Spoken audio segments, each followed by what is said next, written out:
우리는 지난주에 사복음서에 대해서 예수님에 대해서 살펴보았습니다. 오늘은 사도행전을 통하여 성령님에 관해서 살펴보면서 은혜를 나누려고 합니다. 아주 오래전 여름에 지인들과 함께 계곡에 놀러 간 적이 있었습니다. 한참 놀고 있는데 저 상류 위에 먹구름이 쫙 몰려오는데 비가 내려오는 장면이 보여요. 저기 비가 온다. 근데 순식간에 먹구름이 하루로 밀려오면서 비가 쏟아졌습니다. 계곡에 있던 사람들이 우왕좌왕하며 그 계곡에서 빨리 빠져나왔는데요. 그 짧은 시간에 상류에 내렸던 그 비로 인해서 물줄기가 거세게 내려오는 것이었어요. 저는 그때 깨달았습니다. 그래서 계곡에서 사고가 나는구나. 물놀이할 때 조심해야 되는구나. 비가 오지 않을 때는 그 잔잔했던 그 계곡물이 비가 오니까요 순식간에 밀려 내려오는 거예요. 아무리 없을 때는 물이 평화로웠지만 여러분 물난리가 나면 위험 그 자체이죠. 때로는 큰 바위와 같은 집채만한 바위도 쓸고 내려갑니다. 물은 무섭습니다. 오늘 우리가 읽었던 본문 그리고 사도행전을 바라보면 성령님도 그렇다는 걸 알 수가 있습니다. 우리가 살펴볼 사도행전을 보면 성령님의 강력한 역사를 볼 수 있습니다. 마치 불어난 계곡의 물처럼 성령께서 역사하시자 놀라운 능력이 일어납니다. 안전뱅이가 일어나 걷고 뛰며 죽은 자가 살아납니다. 이런 놀라운 능력의 기록이 바로 사도행전입니다. 그래서 사도행전을 성령 행전이나 부르기도 합니다. 사복음서는 우리의 시선을 예수님께로 고정시켰다면 사도행전은 우리의 시선을 성령님께로 고정시킵니다. 성령의 강력한 역사, 능력의 심장이 뛰게 만듭니다. 여러분, 능력으로 번역된 이 헬라어는 디나미스인데 여기서 다이나마이트라는 뜻이 나왔어요. 여러분, 다이나마이트 하면 무슨 생각이 납니까? 길을 낼 때 바위를 뚫고 돌을 깨뜨리고 무너뜨리고 파괴하는 역할을 합니다. 뚫어서 길을 열게 만드는 것이 다이나마이트입니다. 능력이 얼마나 대단한지 몰라요. 여러분, 성령님의 강력한 능력도 이와 같습니다. 사단마귀의 건세를 풀어 헤칩니다. 죄와 심지어 병도 죽음도 이깁니다. 죄의 건세를 깨뜨리는 게 성령의 능력입니다. 오늘 또 사도행전을 통해서 성령님을 살펴보겠지만요, 제가 9월 달에 이 성령님에 대해서 좀 더 상세하게 시리즈 말씀을 준비하고 있습니다. 그래서 오늘은 사도행전에 나타난 이 성령님에 관해서 살펴보면서 먼저 은혜를 나누고 9월 달에 좀 더 깊이 들어가도록 하겠습니다. 본격적으로 성령에 관해서 알아보기 전에 부활하신 예수님이 어디에 계신지 우리 먼저 한번 생각해 봅시다. 여러분, 물리적으로, 실제적으로 부활하신 예수님은 어디에 계십니까? 사도행전은 예수님이 하늘로 올라가셨다고 이렇게 말씀합니다. 사도행전 1장 11절 말씀 우리 같이 한번 읽어보겠습니다. 이르되 갈릴리 사람들아 어찌하여 서서 하늘을 쳐다보느냐 너희 가운데서 하늘로 올려주신 이 예수는 하늘로 가심을 본 그대로 오시리라 하였느니라. 사실 이 구절 자체가 신화적인 요소가 너무 많아요. 하늘로 올라가셨다. 있을 수가 없는 일이거든요. 믿을 수가 없는 일입니다. 하늘로 올라가셨다. 여러분, 여기 하늘은 뭘 말하는 거예요? 여러분, 인공위성을 쏘아 올릴 때 사람들이나 TV가 중계를 합니다. 하늘을 쳐다봅니다. 인공위성이 올라와 있는 저 우주를 말하는 것일까요? 어디를 말하는 것입니까? 하나님 계신 곳을 말합니다. 하늘 보좌를 말하는 것이죠. 예수님은 부활하시고 성천하셔서 모든 만물을 다스리는 하나님 아버지의 보좌 우편에 앉아 계십니다. 원래 그 자리가 예수님 자리였어요. 제가 질문 드릴게요. 그러면 예수님이 원래 그 자리에서 이 땅으로 오셨는데 다시 올라가셨다면 그 자리에 올라가셨다 뭐가 달라졌냐는 거예요. 먼저 예수님은 하나님 아들로서 그 자리에 계셨는데 인간의 죄를 용서하기 위해서, 인간을 구원하기 위해서 하늘 보좌를 버리고 육신의 몸을 입고 이 땅에 오셨습니다. 하나님의 아들이란 계급장, 영광과 명예를 내려놓고 죄인의 몸을 입었어요. 우리처럼. 그리고 십자가에 달려 돌아가셨다가 부활 성천 후 하나님 우편에 계십니다. 내려오실 때와 올라가신 예수님 뭐가 다르죠? 부활하신 몸을 입고 계셔요. 지금 주님은 부활하신 몸으로 그 자리에 복귀했습니다. 그리고 죄와 사망의 권세를 이긴 승리자로서 온 세상을 다스립니다. 또 중요한 것은 대제사장으로서 성도들을 위해, 누구를 위해? 우리를 위해 중보하십니다. 한번 따라할까요? 예수님은 우리를 위해 중보하십니다. 여러분, 로마서 8장 34절 이 말씀을 꼭 기억하셔야 됩니다. 우리 로마서 8장 34절 말씀을 같이 읽겠습니다. 누가 정죄하리요? 죽으실 뿐 아니라 다시 살아나신 이는 그리스도 예수시니 그는 하나님 우편에 계신 자요 우리를 위하여 간구하시는 자시니라. 할렐루야, 아멘이죠. 주님이 하나님 우편에서 우리를 위해 간구하십니다. 여러분, 나이가 들고 얼만큼 인생을 살아도 이 인생이 외롭습니다. 누가 같이 있어도 외로운 게 인생이에요. 힘들고 어려울 때 더 외로움이 많이 우리를 찾아옵니다. 어렵고 힘들 때 혼자일 때, 혼자라고 생각될 때 얼마나 힘이 든지 몰라요. 근데 본문은 뭐라고 이야기를 합니까? 우리를 위하여 간구하시는 자가 있다. 누구입니까? 예수님이에요. 여러분은 혼자가 아닙니다.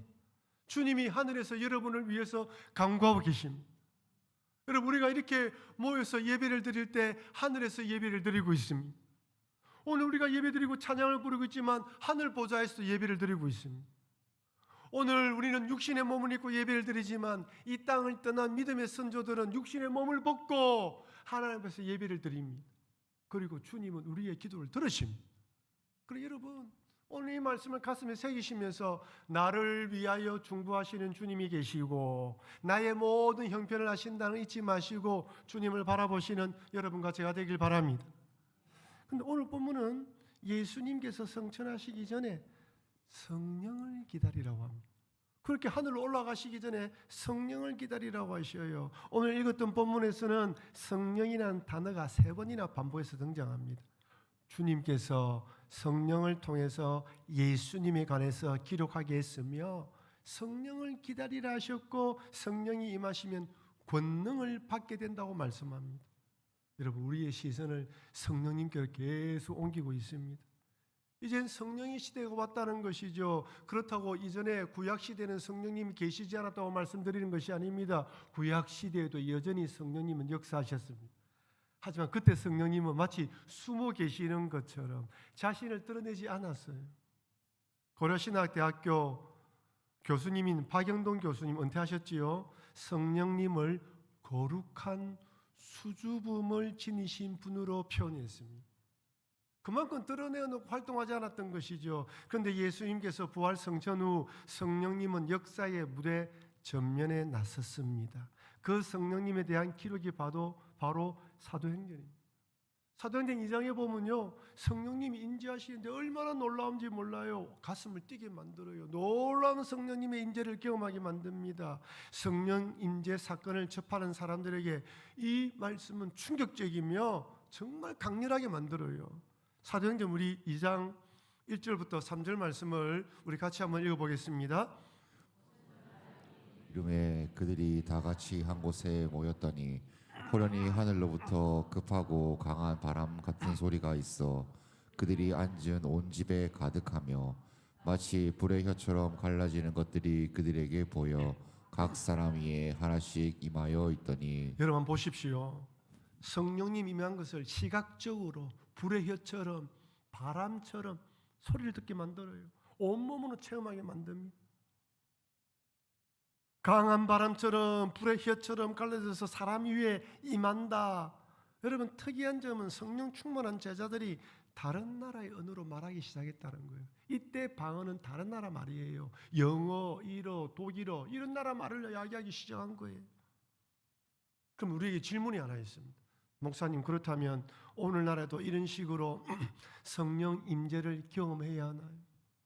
우리가 성령 임재이라면 뭔가 모르게 자꾸 이런 식으로 생각합니다. 그때 그렇게 임했으니까 나도 불처럼 임해 주십시오. 여러분, 사도행전 2장은 성령이 임재하셨다는 것을 보여주기 위한 특별한 사건입니다. 구약에 역사했던 성령님께서 신약 시대에 직접 이렇게 임재하셨다는 걸 보여주는 특별한 이벤트예요. 특별한 일입니다. 오늘날 모든 사람들이 이런 방식으로 성령이 임하고 방언을 해야 되는 것은 아닙니다. 하늘에서 불이 내려오는 경험이 없어도 뭔가 황홀경을 경험하지 못해도 성령님이 오늘도 다양한 방법으로 임하십니다. 고린도전서 12장 3절에 우리 이렇게 말씀합니다. 우리 같이 읽어보겠습니다. 그러므로 내가 너희에게 알리노니 하나님의 영으로 말하는 자는 누구든지 예수를 저주할 자라 하지 아니하고 또 성령으로 아니하고는 누구든지 예수를 주시라 할 수 없느니라. 성령으로 아니하고는 예수를 주라고 할 수 없어요. 제가 질문 드리겠습니다. 여러분 예수님을 구주로 믿습니까? 여러분 죄송하지만 성령님이 계시지 않으면 예수님을 구주로 믿을 수가 없습니다. 여러분 하나님을 아버지라 부르고 기도하십니까? 여러분 성령님이 아니면요 하나님을 아버지라 부르고 기도할 수가 없어요. 성령님의 임재 방식은 다르지만 내 안에 하나님을 아버지라 부르고 기도하고 예수님을 구주로 믿습니다 고백하고 있으면 성령이 임재하신 줄을 믿으시길 바랍니다.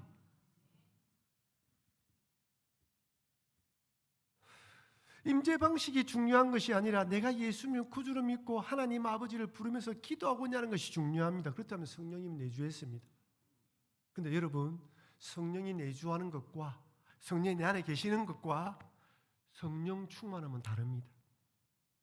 성령이 내주 안에 계신다면 이제 성령 충만함을 구해야 돼요. 성령 충만함을 구하자 하면 또 우리는 오순절 다락방을 기억합니다. 그렇게 뭔가 하늘에서 불이 떨어지고 뭔가 강한 바람처럼 임하면서 놀라운 경험하기를 원해요. 그럴 수도 있습니다. 우리가 살아가면서 그런 경험이 필요할 때가 있어요. 우리가 수요일마다 기도하며 주여 성령으로 충만하게 해주십시오 하면서 뭔가 특별한 은혜를 구할 때도 있습니다. 근데 여러분 대부분의 경우 우리 인생에 몇 번 정도 그런 특별한 경험을 선물로 주시는 거예요. 매번 그렇게 은혜를 받을 수가 없습니다. 우리가 정상적으로 살아갈 수가 없어요. 그래서 성령 충만함을 구하면서 어떤 감정적으로 영적으로 황홀경을 경험하는 엑스타시스를 우리가 바라는 것이 아니라 성령 충만한 제자들이 어떤 삶을 살았냐를 바라보면서 성령 충만함을 구하자는 것입니다. 정말 이해되시죠? 그렇게 영적인 경험도 중요하지만 더 중요한 것은 제자들이 성령 충만하면서 살아갔던 그 삶을 바라보면서 우리도 이런 성령 충만한 삶을 살자는 것입니다. 사도행전을 보라 보니까요 제자들이 성령 충만한데 두 가지 모습을 발견하게 되었습니다. 첫 번째는요 한번 따라합시다. 복음을 전합시다. 성령 충만한 제자들이 복음을 전하기 시작했어요. 여러분 사도행전의 기록은 복음행전입니다. 성령행전입니다. 교회가 세워지는 역사를 기록하고 있습니다. 복음이 전해지는 역사를 기록하고 있습니다. 성령 충만했던 베드로가 이렇게 설교합니다. 사도행전 2장 38절 말씀 같이 읽겠습니다. 베드로가 이르되 너희가 회개하여 각각 예수 그리스도의 이름으로 세례를 받고 죄의 사함을 받으라. 그리하면 성령의 선물을 받으리니. 여러분 복음의 핵심이 여기잖아요. 베드로가 이르되 회개해라. 그리스도의 이름으로 세례를 받아라. 죄 사함을 받아라. 성령의 선물을 받아라. 이게 네 가지가 복음의 핵심입니다. 베드로가 성령 충만하고 난 뒤에 사람들에게 복음을 전하기 시작했습니다. 여러분 제자들이 예수님이 십자가에 달려 돌아가실 때 제자들은 어떻게 했습니까? 다 숨었어요. 오순절 다락방에도 문을 닫고 숨어 있었습니다. 복음을 전할 엄두를 내지 않았어요. 완전 제자들은 두려워 떨었습니다. 근데 예수님을 구주로 예수님의 성령이 임함 경험을 통하여서 예수님 부활 승천하셨고 구주가 되었다는 걸 확신하게 전하게 되었습니다. 십자가에 달려 죽은 예수님이 구세주라고 선포한 것이죠. 여러분 사도행전은 성령으로 충만했던 하나님의 사람들이 복음을 전한 내용입니다. 성령님은 제자들과 성도들을 성령으로 충만하게 하셔서 복음을 전하게 하셨습니다. 여러분 사도행전 읽어보십시오. 스데반 집사의 순교로 예루살렘 교회의 박해가 이루어지자 성도들이 흩어집니다. 뭐 했습니까? 흩어져서 복음을 전하기 시작했어요. 이전만 하더라도 예루살렘에 있는 유대인들에게만 복음이 전했는데 이제 사마리아로 헬라인으로 복음이 전해지기 시작합니다. 제가 사도행전을 읽으면서 가장 극적으로 본 장면은요, 사도행전 8장에 나오는 에티오피아 내시. 집에 가셔서 에티오피아 내시가 구원받은 장면 한번 보십시오. 이 에티오피아 내시가 예루살렘에 하나님을 예배하러 왔습니다. 예배하고 돌아가고 있습니다. 성경은요, 그가 가사의 광야 길로 가고 있다고 기록하고 있어요. 그 빌립을 가사의 광야 길로 보냅니다. 여러분, 그 당시에 내비게이션이 있었습니까? 핸드폰이 있었습니까? 사진이 있었습니까? 아니, 에티오피아 내시가 가사의 강약길을 가고 있는데 어디를 가고 있는지 어떻게 압니까? 근데 빌립이 갔는데 그 에티오피아 내시를 만나요. 저는 그 장면을 보면서 깜짝 놀랐어요. 이야, 성령의 역사가 그렇구나. 성령이 개입하시면 어디 있든지 어떤 자리에 있든지 복음 전하는 사람을 만나게 해서 복음을 듣게 하는구나. 여러분 인생 한번 돌아보십시오. 여러분 언제 어떻게 예수님을 구주로 영접하게 되었습니까? 어떤 식으로 교회를 오게 되었습니까? 하나님의 절묘한 타이밍이에요. 하나님의 역사입니다. 하나님께 역사하지 않았다면 이 자리에 앉으실 수가 없어요. 성령의 역사하심. 그러니까 성령으로 충만하게 되니까 성령으로 충만한 빌립을 그곳에 보내시고 주님은 구원받을 이티오피아 내시를 구원받게 하신 것입니다. 성령으로 충만하면 성령님께서 복음의 도구로 사용하십니다. 구원받을 자에게 파송하셔서 나를 통하여 복음이 전해지고 그 영혼을 구원케 하십니다. 그렇다고 제가 여러분들에게 성령 충만해서 지금까지 하던 일을 내려놓고 선교사로 떠나자고 말씀드린 것이 아닙니다. 여러분이 속해 있는 그 자리, 여러분 주변에 있는 그 사람들, 내 주변에 있는 그 사람들에게 복음을 전하는 것입니다. 여러분, 내 삶의 현장이 선교터입니다. 하나님께서 여러분들을 그 직장과 생업터에 보낸 이유도 여기에 있습니다. 지금 하고 있는 그 일을 통하여 만나는 사람들을 통하여 복음을 전하는 것입니다. 여러분, 세상의 사람들 한번 보십시오. 모든 관심이 돈입니다. 돈. 지금 더더욱 그래요. 모든 게 돈입니다. 이 땅의 성공과 출세, 재미와 즐거움만을 추구합니다. 높은 자리에 올라가서 자신의 이름을 내기 원합니다. 어떤 사람은요, 먹는 것에 목숨을 거는 사람이 있어요. 먹방 유튜버들 있죠. 그분들은 많이 먹는 사람들이지만 그 외에도 여러 맛집을 다니면서 이 방송하는 사람도 있습니다. 어떤 사람은요, 전 세계 일주 여행을 목표로 사는 사람도 있어요. 유튜브를 한번 보니까요, 30대의 젊은 아가씨인데 봉고차를 캠핑카로 개조해가지고 블라디보스토크 러시아로 배에 차를 싣고 가서 거기서부터 몽골로 거쳐서 중앙아시아를 거쳐서 유럽으로 가더라고. 혼자서. 아이고, 내 딸이 절 안 해서 다행이다. 어휴, 얼마나 남자라도 그래 하겠습니까? 그렇다고 제가 여러분들에게 맛집을 가지 마라, 여행을 가지 마라 말한 게 아닙니다. 맛집도 가십시오. 여행도 다니십시오. 열심히 일한 대가에 좀 쉬는 것이 필요합니다. 하지만 우리의 목표가, 목적이 먹는 것과 마시는 것과 이런 것이 목적이 되면 안 되는 거지 않습니까? 이것은 한때 즐거움과 즐거움과 일시적인 만족을 주는 것이죠. 세상 사람들은 그렇게 살다가 영원한 죽음을 맞이합니다. 죽음 이후에는 심판이 있습니다. 이런 인생에게 구원의 길이 있다. 보이지 않는 하나님 나라가 있다. 그 나라는 오직 예수 그리스도 길이요 진리이고 생명이 예수님만 믿을만 갈 수 있다 라고 전해야 되는 것입니다. 이 땅의 전부가 아니라는 것이죠. 이처럼 성령님은 제자들에게 복음을 전하도록 성령으로 충만케 하셨습니다. 여러분, 그러니 성령 충만하셔서 복음을 전하시는 여러분과 제가 되길 바랍니다. 1부 때 다 이렇게 대답했어요. 이 정도 수준으로. 또 부담스럽거든, 복음 전하. 저도 부담스럽습니다. 근데 제가요, 한 10년 이제 목회를 하고 교회 말씀을 전하다 보니까 이제 어느 정도 우리 교회에 은혜가 많이 채워졌습니다. 예배 시간에 설교 들을 때도 수요 기도의 시간에도 오후 예배 때도 찬양이 뜨겁습니다. 제가 안식월 기간 동안 여러 교회를 방문했거든요. 수요 기도회 때 우리 교회처럼 뜨겁게 찬양하고 기도하는 교회가 없어요.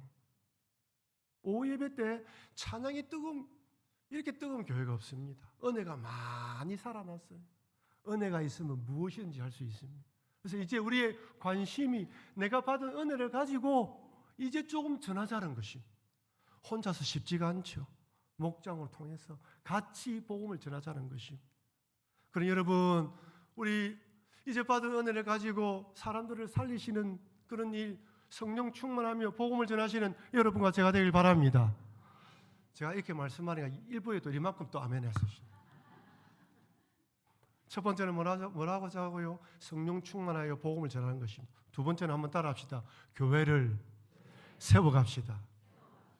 성령 충만한 제자들이 복음을 전하자 사람들이 교회로 몰려오기 시작했습니다. 베드로의 설교를 듣고 5천 명이 회심했습니다. 그들이 무엇을 했을까요? 교회를 세워갔습니다. 사도행전 2장 44절 46절 우리 같이 한번 읽어보겠습니다. 믿는 사람 함께 있어 모든 물건을 서로 통용하고 또 재산과 소유를 팔아 각 사람의 필요를 따라 나눠주며 날마다 마음을 같이하여 성전에 모이기를 힘쓰고 집에서 떡을 떼며 기쁨과 순전한 마음으로 음식을 먹고. 여러분, 우리가 마음속에 교회 안에서 서로 모여서 마음을 같이하고 모이기를 힘쓰고 예배드리고 떡을 떼며 서로 순전한 마음으로 나누는 거, 이 얼마나 기쁜 일입니다. 우리가 친구들 만나서 즐거운 교제도 나누지만 믿음 안에서 나누는 교제는 더 기쁨이 있잖아요. 믿음 안에 나누는 교제에는 기도가 있습니다. 세상 친구들은 만나고 나면 흩어지면 좀 헛헛한 마음이 있는데, 헤어지면 헛헛한 마음이 있는데 예수 안에서 만나고 나면 서로를 위해서 기도하기 때문에 소망이 있습니다. 종교개혁자인 칼빈은 기독교 강요에서 교회는 성도의 어머니라고 했습니다. 어린아이가 태어나면요, 어머니 없이 살아갈 수가 없어요. 요즘엔요, 좋은 분유도 있고 요즘에는 이 젖병 씻는 것도 자동으로 다 살균되더라고요. 그죠? 딱 올려놓으면 자기가 삶아서 되고 그다음에 건조까지 다 시켜주더만요. 옛날에 보면 그게 없었지 않습니까? 주전자에 삶고 다 하시네. 그죠? 뜨거운 물에 비워가지고 다 그렇게 삶았습니다. 지금은 전자동이에요. 요즘 보니까 요람도 자동으로 움직이더만 얘가. 옛날에는 밀어주고 했는데 얼마나 편하게 이 아이들 키우기가 옛날보다 편해진지 몰라요. 그럼에도 아이 키우기가 어렵습니다. 그래도 아이에게는 엄마의 손길이 필요합니다. 엄마의 부재는 평생 아이에게 상처와 아픔입니다. 어머니는 그만큼 소중하고 중요한 존재입니다. 자녀에게 어머니가 중요하듯 성도에게 교회가 어머니입니다. 그래서 우리는 성령 충만하여 교회를 건강하게 아름답게 세워가야 합니다. 저는 1년에 2차례는 상반기에 우리 교회 오신 새가족과 하반기에 우리 교회 오신 새가족과 식사 교제를 나눕니다. 5월 달에 우리 교회 등록한 새가족들과 함께 식사를 했는데요. 그 중에 한 분은 처음 교회 오시는 분이었습니다. 예수를 전혀 모르고 저희 교회 와서 새가족 성경 공부 마치고 그 다음에 목장에 편성되었습니다. 그분이 하시는 말씀이, 목사님, 목장 모임을 통해서 삶을 나누고 기도 제목을 공유하고 기도하는 것이 너무 좋다는 거예요. 왜 그러냐? 혼자서 아이 키우고 이런 걱정, 염려가 있는데 그걸 혼자 품고 있었는데 같이 비슷한 또래 사람들이 같이 그런 고민이 있고 같이 있다는 걸 알고 같이 기도하니까 이전에는 걱정, 근심이 많았는데 그것이 많이 사라졌다는 거예요. 그럼 이것이 목장 모임 아닙니까? 이것이 교회 아닙니까? 교회 안에 제일 중요한 것이 새가족이 와서 은혜 받고 회심하는 것입니다. 교회에 가장 중요한 것이 은혜가 넘치는 것입니다. 교회 목장에 가장 중요한 것이 은혜가 넘치는 거예요. 그래서 여러분, 우리 목장에서 새가족들을 좀 전도해서 그 새가족이 목장 안에서 정착을 하고 목장원들이 든든한 방어박이 되어주고 기도의 형제가 되고 형제가 자매가 되어줘서 돌본다면 빨리 정착하고 예수를 잘 믿지 않겠습니까? 하지만 교회가 성도의 어머님에도 불구하고 코로나 이후 여전히 교회로 돌아오지 않는 성도들이 많이 있습니다. 인터넷으로 설교를 듣고 성경 읽고 온라인으로 헌금하고 싶은 것에 헌금합니다. 사람 만나는 피로감을 피하고 봉사와 섬김에서 자유로운 것이죠. 그런데 문제는 어려움 당할 때 함께 해줄 사람이 없습니다. 목사를 통해 목양을 받을 수가 없어요. 여러분, 제가 목회를 해보니까요, 성도들을 만나서 성도들이요, 남한테는 하지 않는 이야기를 목사한테는 합니다. 왜? 기도 제목을 가지고 기도해달라고. 근데요, 이렇게 교회 안에 들어오지 않으면요, 목양을 받을 수가 없어요. 혼자 해내야 됩니다. 그 혼자 어려움을 지구하다가 결국 넘어지고 쓰러지고 신앙을 잃어버려요. 그래서 히브리서에는 우리에게 이렇게 말씀합니다. 히브리서 10장 24절에서 25절 같이 읽겠습니다. 서로 돌아보아 사랑과 선행을 격려하며 오이기를 패하는 어떤 사람들의 습관과 같이 하지 말고 오직 권하여 그날이 가까움을 볼수록 더욱 그리하자. 할렐루야. 더 날이 가까울수록 더욱 그리하자. 서로 돌아보고 선행하며 격려하시길 바랍니다. 모이기를 피하지 마시고 그나여 더 자주 모이시길 바랍니다. 성령으로 충만할 때 신앙생활하는 성도의 아픔이 눈에 들어와요. 여러분 참 미안합니다.